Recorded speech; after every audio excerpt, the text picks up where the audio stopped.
Carlos, who always verbally abuses and tries to control me, was caught cheating. During a trip with his mistress, they both got into an accident. When I went to visit, Carlos blurted out an unbelievable line with a straight face. "My husband is so cold. He'll never take care of me now that I'm paralyzed from the waist down." Then Carlos, brimming with confidence, proclaimed loudly, "Don't worry, Alice. I'll have Hannah take care of both of us." "What?"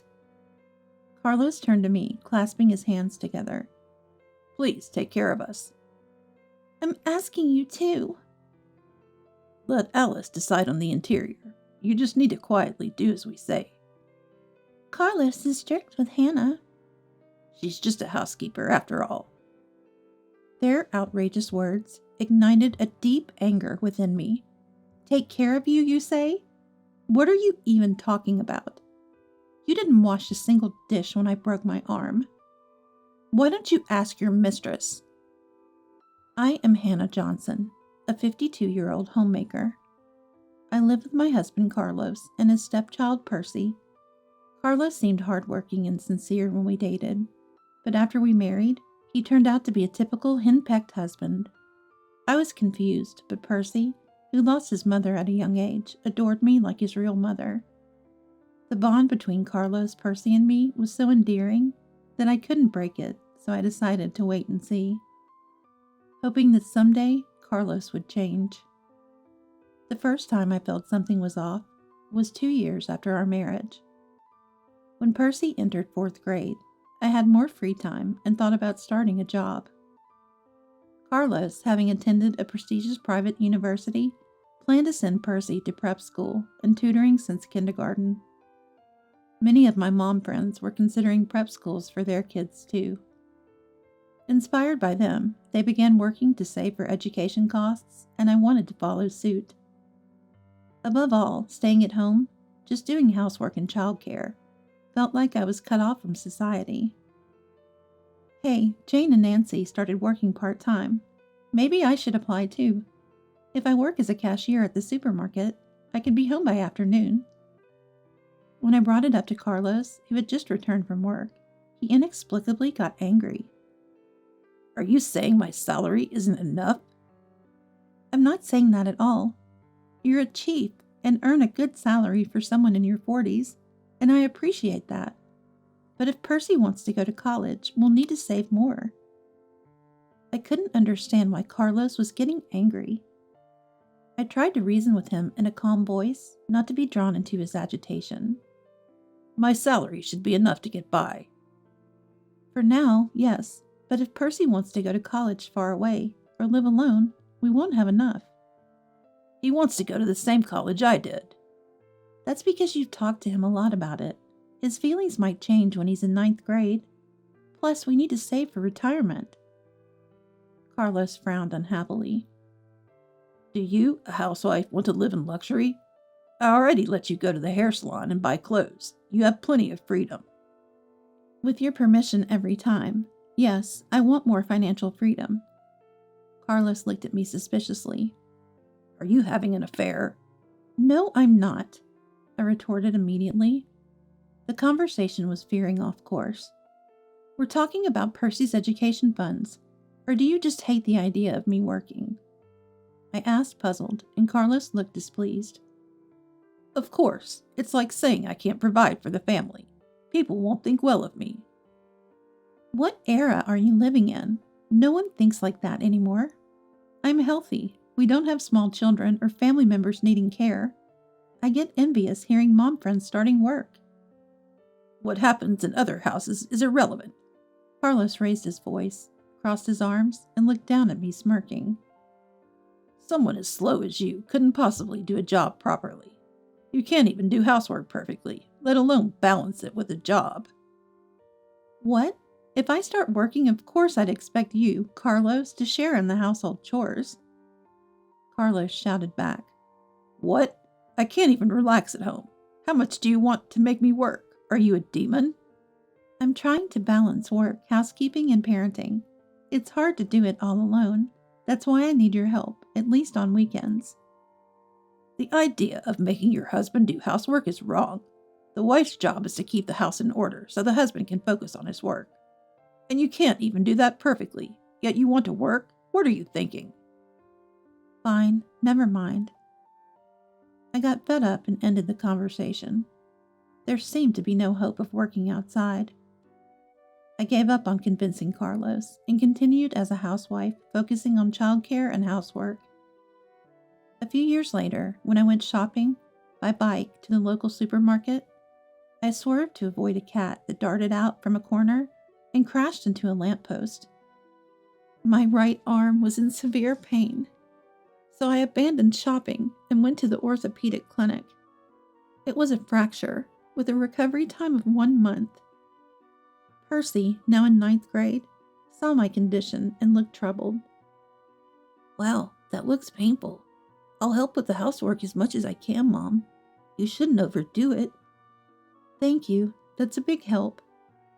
However, Carlos's reaction was unexpected. He looked at my cast with an annoyance and blurted out, "You can still make my lunch, right?" Sorry, I can't grip a knife with my dominant hand injured. Could you buy lunch from the grocery store for a while? Breakfast will be frozen food for now. Carlos turned red with anger. A housewife who can't clean, cook, or take care of her husband? What's the point of having you around? I hate the idea of supporting a freeloader. But the doctor said I shouldn't move it too much. I'm sorry. Can you bear with it for just 1 month? When I acted apologetically, Carlos finally calmed his anger.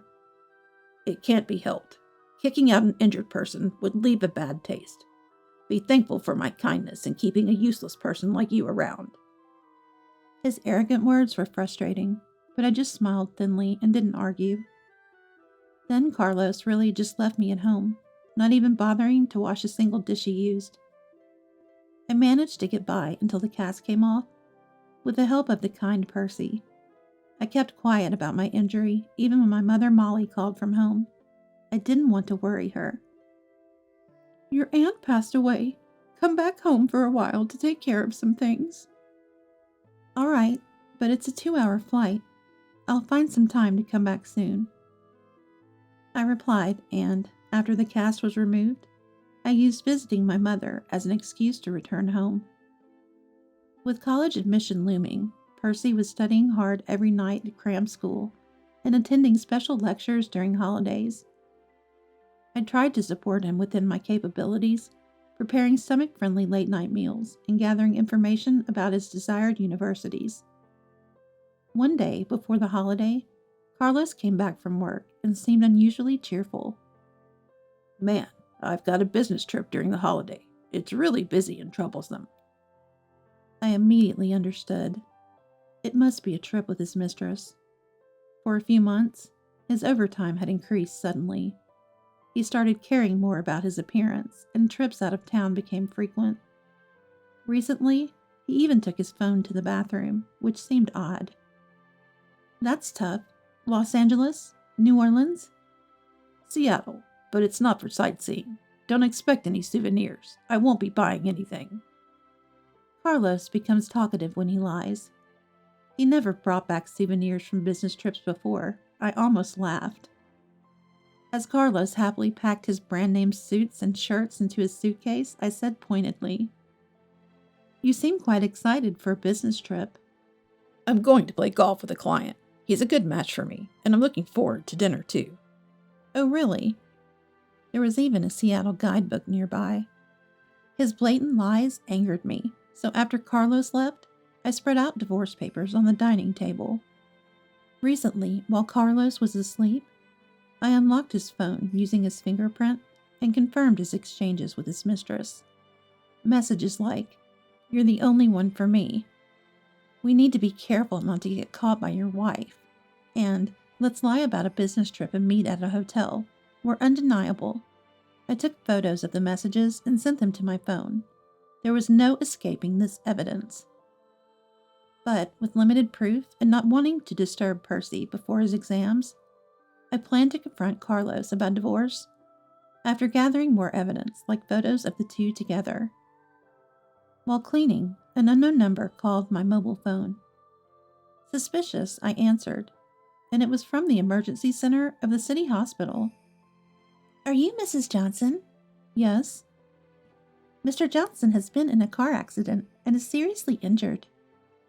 I held my breath in shock. His life isn't in danger, but he needs emergency surgery. Can you come immediately? I understand. I was surprised by how much I was shaken. Even though my love for him had faded, it seemed I still had feelings of concern for him. I quickly prepared things like change of clothes and toiletries for the hospital stay and rushed to the hospital. There, I was immediately guided to Carlos's side. Carlos was in a semi-conscious state and didn't seem to recognize me. Blood seeped through the gauze on his forehead, and one side of his face was swollen and dark red. Soon a doctor arrived and told me the shocking news.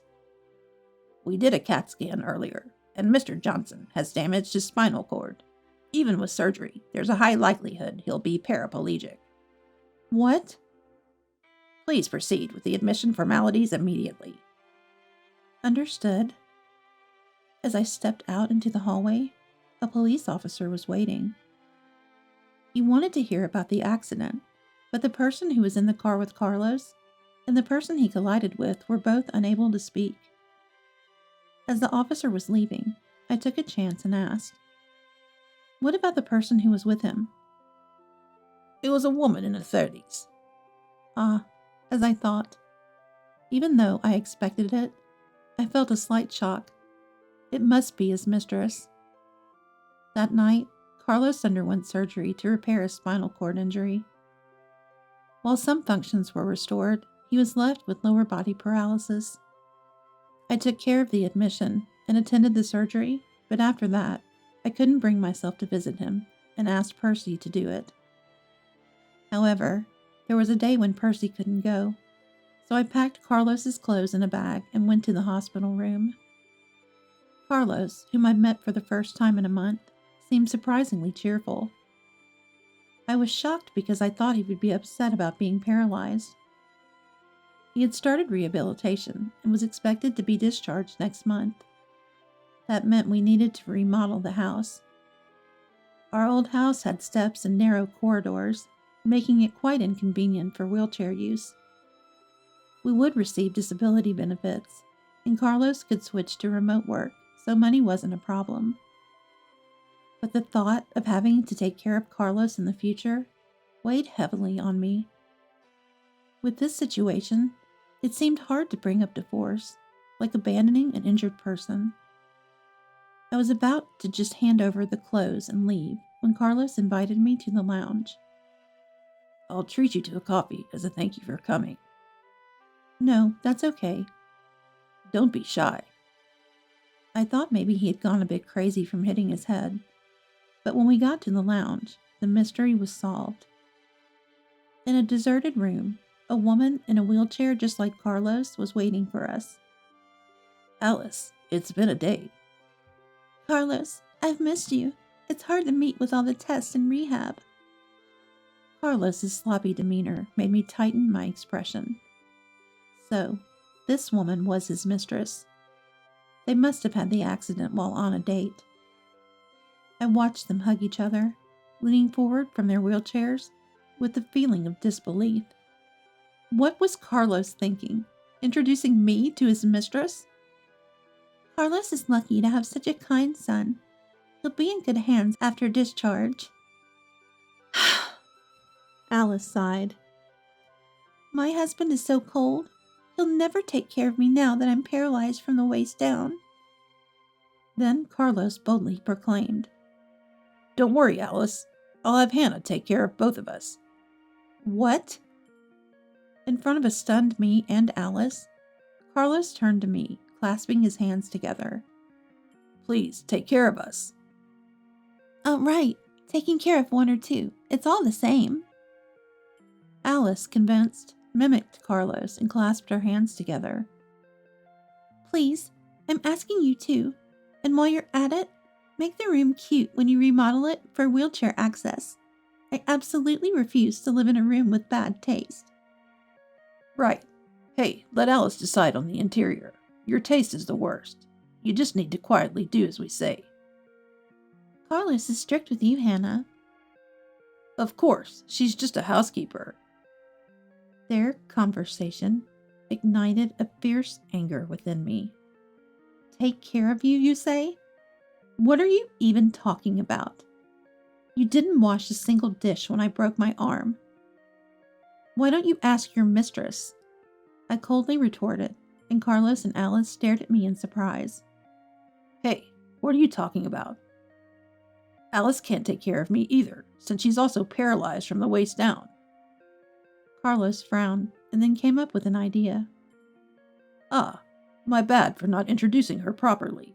Hannah, this is Alice Davis, wife of manager Edmund.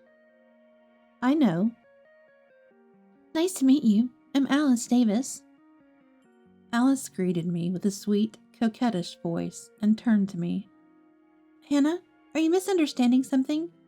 I was just seeking advice from Carlos. Carlos nodded in agreement. I'm 17 years older than Alice. It's not like she's my mistress. Alice likes older men, right? Edmund is 3 years older than Carlos. Carlos looked surprised. You know a lot. Well, she seems to like older men. Do I look like the type of man who would mess around with his boss's wife? I looked at Carlos with cold eyes. No, I know exactly what kind of person you are.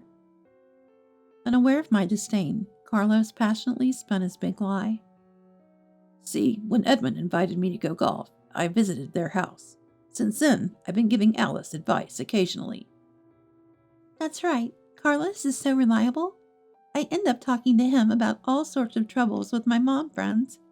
Oh, Hannah, are you jealous? I'm sorry. Alice smirked slyly.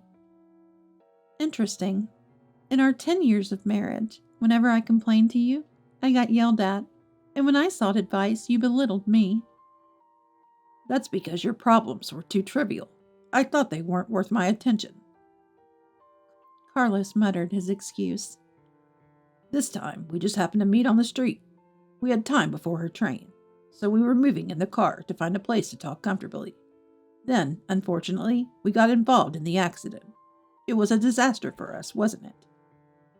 I was amazed at how effortlessly such lies came to him. However, Alice went along with it, smiling. Right, we were just going to have coffee and talk, and then we got into an accident. But if you're going to take care of us, I feel relieved. Alice gave me a flattering look. Don't make decisions on your own. I never said I would take care of you.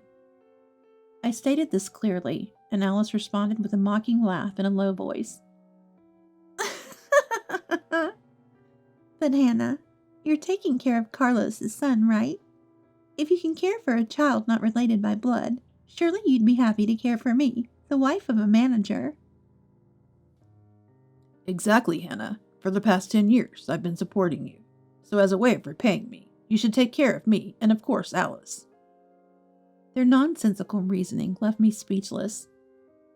So you're going to stick with just a confidant story?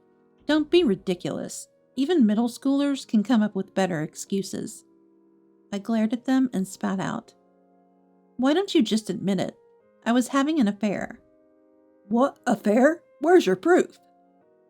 Carlos raised his voice in an uncharacteristically high pitch, clearly flustered. That's right. If you suspect something between us, then show some evidence. When I confronted them with the vivid exchanges and photos of Carlos and Alice in bed saved on my mobile phone, Carlos turned pale. How dare you look through my phone? There are things that are acceptable and not acceptable even between spouses. I don't need to be lectured by someone who cheats. As a father, having an affair with your boss's wife while your son is working hard studying for exams is despicable. Shut up. You're not even related by blood. Don't act like his mother. Carlos's words hurt me. True. No matter how much I loved Percy as my own son, I couldn't compete with his blood-related father, Carlos. One of my fears in not divorcing sooner was the worry that young Percy might choose Carlos over me. As I bit my lip, a loud noise echoed in the quiet hallway. A nurse was pushing a bed towards us. The nurse entered the room and stopped the bed next to me. Glancing at the person lying there, I screamed in shock. "Edmund?" "What, Edmund?" Carlos also exclaimed in surprise, moving his wheelchair towards us. "Mr. Davis, I'll come pick you up in 30 minutes. "Understood, thank you." The nurse bowed to us and left the lounge, and Edmund used the bed's reclining feature to sit up. "What a surprise! I heard you were discharged, so I didn't expect to see you here at this time." "Haha, sorry to startle you." Edmund laughed, shaking his shoulders. "I told Alice, but I made it clear not to tell Carlos. I didn't want him to run away." "Edmund, you were diagnosed with full-body contusions, right? Did you find anything wrong after that?" "Yeah, I felt worse last night, so I was admitted again for a precautionary CT and MRI. "Huh? Edmund, you were injured too?" Carlos looked puzzled, was met with an awkward expression from Alice. Wait, Carlos didn't know about Alice? I wondered. I had heard from the police officer on the day of the accident. Carlos's severe injury was caused by crashing into a car at a red light at high speed. And the person he hit was Edmund himself, who had contacted me. The person Carlos hit was Edmund, and the woman in Carlos's passenger seat was Edmund's wife. From Alice's reaction, it seemed that Edmund had been visiting her, and Alice had been instructed by Edmund to keep silent about the fact that their opponent was Edmund, and that he would be coming to talk to Carlos in the lounge tonight. "The car you hit at 150 kilometers per hour was mine. You were unconscious, so you didn't realize it." "What?" "I was conscious, so I knew," Alice said sourly. And Carlos's eyes widened in shock. "Then why didn't you tell me?" "I did, when the accident happened. I said it was my husband's car." "Not that. We dated here the day before yesterday. You should have told me then." "If I had told you, my husband said he would demand a $50,000 affair compensation from you," Alice shouted. Just a minute ago, she was cute, but now she screamed with a demonic expression. "You were just a fling. I never intended to divorce my husband. But because of the accident, he found out, and now my body is like this. I'm still young, and my life is a mess. Divorce confirmed. It's all your fault. How are you going to take responsibility?" "Alice." Carlos looked at her with a frightened gaze. "Sorry, it's my fault. So I won't claim compensation for divorcing Alice, but of course I will from you. $50,000. Pay up." Edmund spread a wicked smile across his face. "And Carlos, your insurance had expired, right? You're going to compensate for our medical bills and the $200,000 BMW you destroyed, right?" "Of course you'll pay, right? I asked you to drive slowly, but you had to show off in speed, idiot." Alice attacked Carlos with a harsh tone. "And let me add, your endless bragging about your son is annoying." Alice contorted her face. "Talking about how he has the same elite potential as you, and how he'll succeed in middle school exams and go to a state university, it's all trivial. You're a chief, but you're stingy with gifts, choose second-rate hotels and third-rate restaurants. I wondered what kind of woman would be married to someone like you. And it turns out she's not much either." "What did you say?" "I don't want to be lectured by a woman who had an affair with this man," I immediately retorted. "He's just proud and drunk on the idea of being desirable to a manager's wife. Any young and pretty woman would have done for him. That's why he drove recklessly to show off." Carlos, apparently guilty, looked down. "If I mattered to you, you would have driven carefully, and now you want me to take care of your mistress too? That's a bad joke." "Shut up," Carlos snapped at me, and then hesitantly spoke to Alice. "Alice, you're getting divorced from Edmund, right? So there's no problem with you marrying me." He stubbornly persisted even in this situation. "No way, I've already told you." Alice firmly refused. "I'll just rent an apartment after I'm discharged and live alone with the help of a home caregiver. I never want to see your face again, after putting me in this situation. She then pointed her finger at me and mocked. This man, after all his verbal abuse, still expects you to take care of him. How much has he belittled you? It's pathetic. Alice, stop it. Goodbye. Don't contact me anymore. After saying her piece, Alice skillfully wheeled herself back to her room. Carlos, you're paying the compensation and medical bills, plus the car damages. You'll get the bill after discharge. As the conversation ended, a nurse waiting outside the lounge came in. As Edmund's bed was pushed by the nurse around the corner of the hallway, Carlos, who had been watching, exploded in red-faced anger. Damn it, that woman, pretending to be in love with me, changes her attitude as soon as I become paraplegic. He came over in his wheelchair and clung to my arm. You'll take care of me, right? You're my wife, after all. I refuse. I pulled out the divorce papers and a pen from my bag and slammed them on the table. I thought I'd endure until the exams were over, but I've reached my limit. Sign these now. Carlos's eyes widened. Then he said desperately, You're really going to divorce me?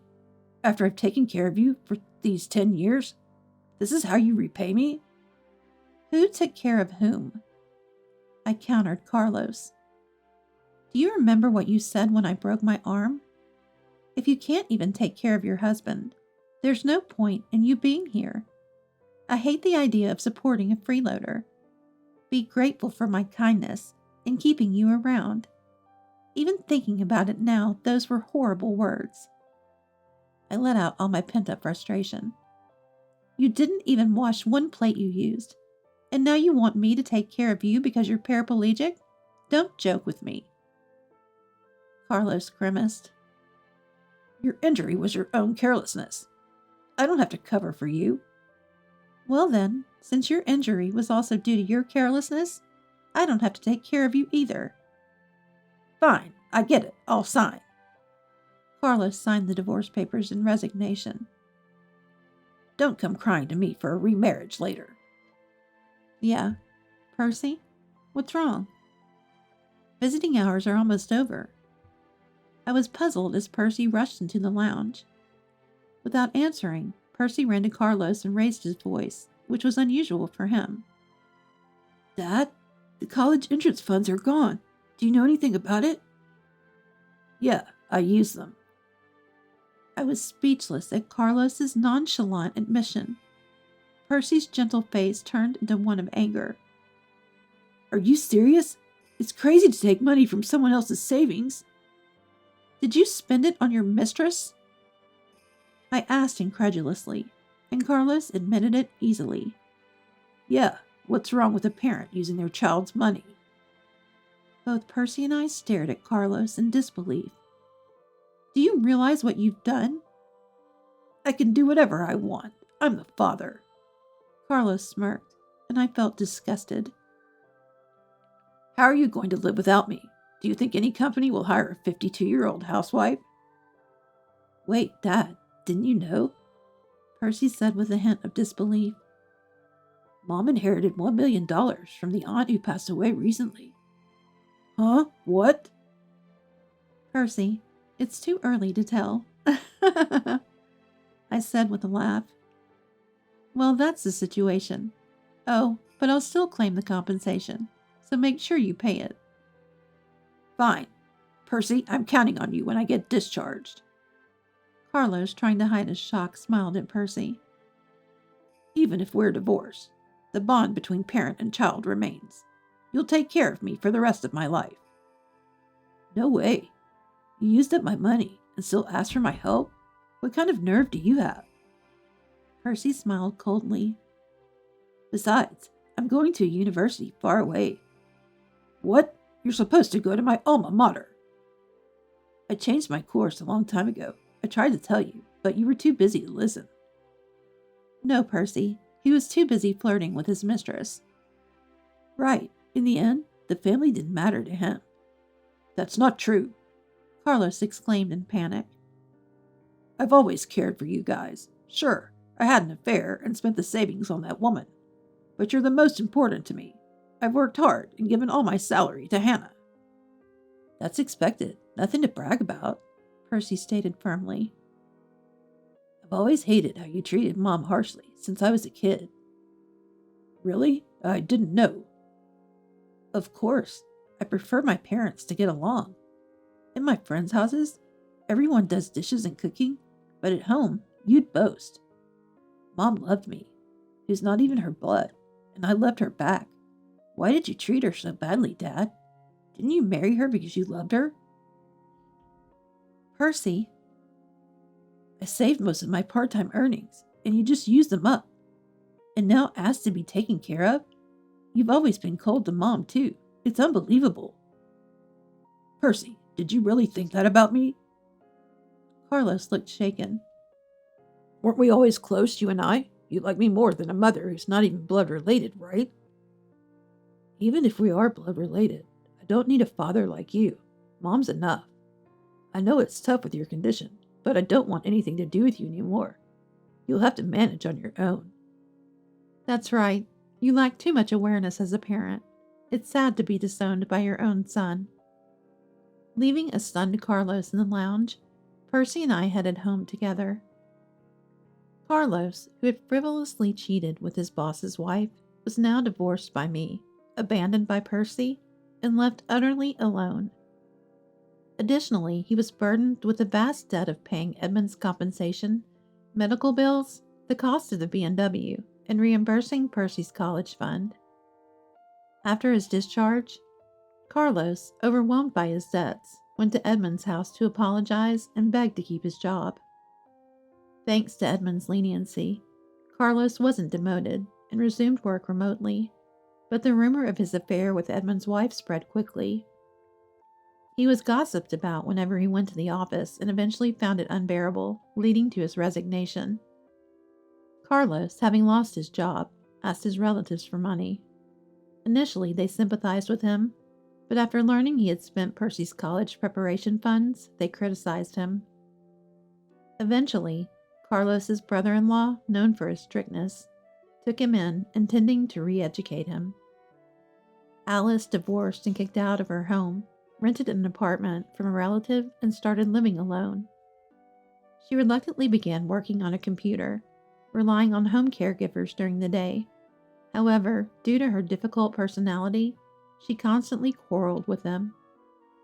Eventually, only the harsh and blunt caregivers would come, and Alice reportedly spends her days being scolded and crying. I, finally free from Carlos, used the inheritance from my aunt and the compensation from Alice to fund Percy's college. With the remaining money, I bought a condominium and am enjoying life alone. Without anyone to complain about my housekeeping or worry about others' opinions, I've also resumed part-time work after 10 years. My days are busy but fulfilling. Recently, Carlos sent me an incredulous message. "Hey, you must be lonely without me, right? Should I come to see you? I've taken care of you all these years. You owe me gratitude money."